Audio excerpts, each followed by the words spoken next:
Il est 9h03, retour sur le plateau de Direct Marché. Le CAC 40 a ouvert inchangé à 5447,44 points. Et nous retrouvons Benoît Rousseau, trader pour compte propre et fondateur du blog Ondil. Bonjour Benoît. Bonjour à vous. Alors les marchés étaient plutôt bien orientés hier, mais craintifs. À quoi faut-il s'attendre aujourd'hui? Est-ce que le CAC va continuer de buter sur ces 4450 points selon vous? Oui, il y a de fortes chances et 4450 points sont vraiment une barrière assez forte.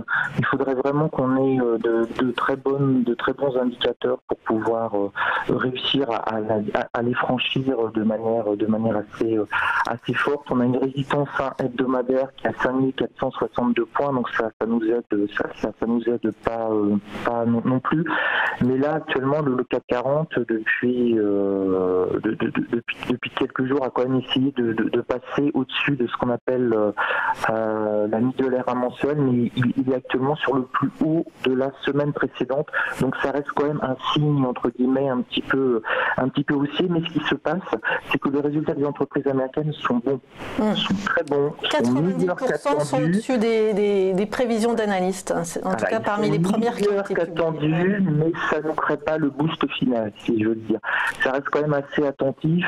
On a vu notamment le Nasdaq a eu des prises de bénéfices extrêmement rapides quand on a eu les résultats de Netflix qui n'étaient pas bons. On a tout récupéré hier avec un très beau rebond, mais le Nasdaq commence un petit peu à hésiter. Il n'y a que le Dow Jones qui lui se porte bien. Il a réussi à franchir les 25 000 points. Il continue une petite ascension, mais relativement lente. Et les indices européens, ils ne savent pas trop quoi faire.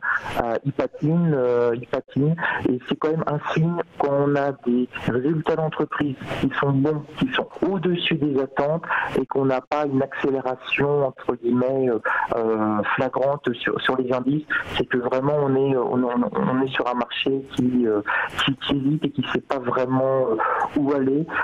Malgré des bonnes nouvelles, on n'a pas de carburant pour monter encore plus haut, donc ça c'est quand même un signe que quand on aura des mauvaises nouvelles, ça risque de baisser assez fort et assez rapidement. Est-ce que ça signifie aussi que les valorisations atteintes notamment sur le Nasdaq sont à leur maximum?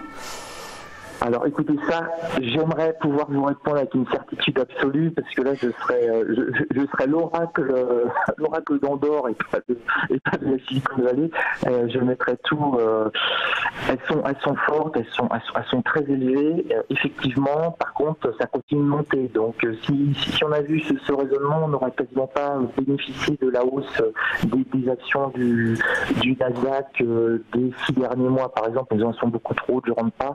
Et elles n'ont pas arrêté de monter ces 6 derniers mois, donc c'est aussi ça la problématique. Quand ça va se mettre à baisser, à s'écrouler, etc., on aura tous les prophètes qui arriveront en disant je vous l'ai bien dit, je vous l'avais bien dit, oui, mais tout le monde le sait que ça va baisser, que ça va s'écrouler à un moment, mais les prophètes l'ont annoncé en 2014, il ne s'est rien passé, en 2015 il ne s'est rien passé, en 2016 il ne s'est rien passé, en 2017 il ne s'est rien passé, et pour le moment on est mi-2018 et ça continue de monter. Mais oui, ça c'est sûr, après le beau temps viendra la pluie, et c'est sûr qu'on va baisser quand, ça c'est très très très compliqué à savoir, c'est de l'ordre pour moi de la prophétie, de la cartomancie. Voilà, on commence à avoir quelques signes d'essoufflement, mais pour moi ça, voyez-vous, c'est un signe. Quand on a de très bons résultats des entreprises américaines supérieurs aux attentes, au consensus, et qu'on ne booste pas vraiment, là c'est qu'on commence vraiment à patiner, et que heureusement que les entreprises américaines ont eu des résultats supérieurs aux attentes. Il y avait eu simplement des résultats moyens ou légèrement dessous des attentes, là on aura sûrement eu une grosse vague de baisse, mais pour le moment c'est pas le cas. Ça continue à monter tout doucement, ça va peut-être monter comme ça tout doucement tout l'été pendant toute la saison des résultats, et puis en septembre on va peut-être réaligner les compteurs avec le retour de la volatilité. Mais je suis incapable de vous dire si c'est trop haut ou trop bas. Les arbres ne montent jamais jusqu'au ciel, mais sur le Nasdaq ils sont montés déjà à 7004.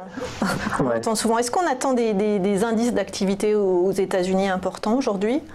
Alors aujourd'hui, on a l'indice, on a un seul indice en fait dans les statistiques importantes du jour, c'est l'indice Philly de la Fed à 14h30. C'est un indice important parce qu'il permet de mesurer sur une région bien déterminée entre guillemets des États-Unis l'activité industrielle. Donc il est suivi parce que on va voir si la guerre commerciale ouverte par Trump à partir du mois de mars, fin février début mars 2018 a eu des conséquences sur l'activité un petit peu, on va dire, industrielle et manufacturière américaine.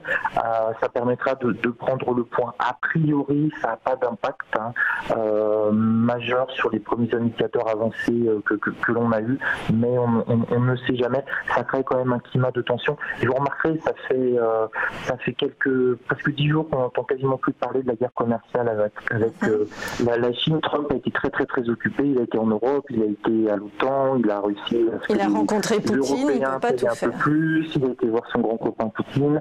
Maintenant, il a trop dit de bien sur Poutine, donc il doit gérer ça aux États-Unis. Il n'a pas même oublié que les États-Unis et la Russie, il y a encore beaucoup de gens qui restent dans un climat de guerre froide.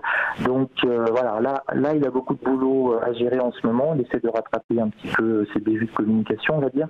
Ils font ça en permanence à la Maison-Blanche, ils sont habitués maintenant.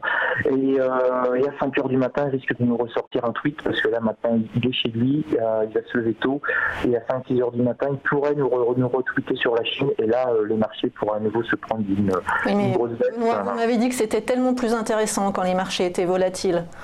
Oui, absolument. Au moins on s'endort pas. C'est vrai qu'en ce moment c'est un petit peu, les journées sont très longues. Les journées sont très longues. Pour vous donner un ordre d'idée, je fais 20 trades par jour à l'heure actuelle. Sur ma moyenne depuis le début de semaine, je suis à 60 trades, donc c'est 20 par jour. Et habituellement, je fais 20 trades entre 9h et 10h30. Donc vous voyez un peu que c'est vraiment le mode vacances en ce moment. Bon, merci beaucoup, bon courage Benoît, et merci beaucoup Benoît Rousseau, trader pour compte propre et fondateur du blog Andlil.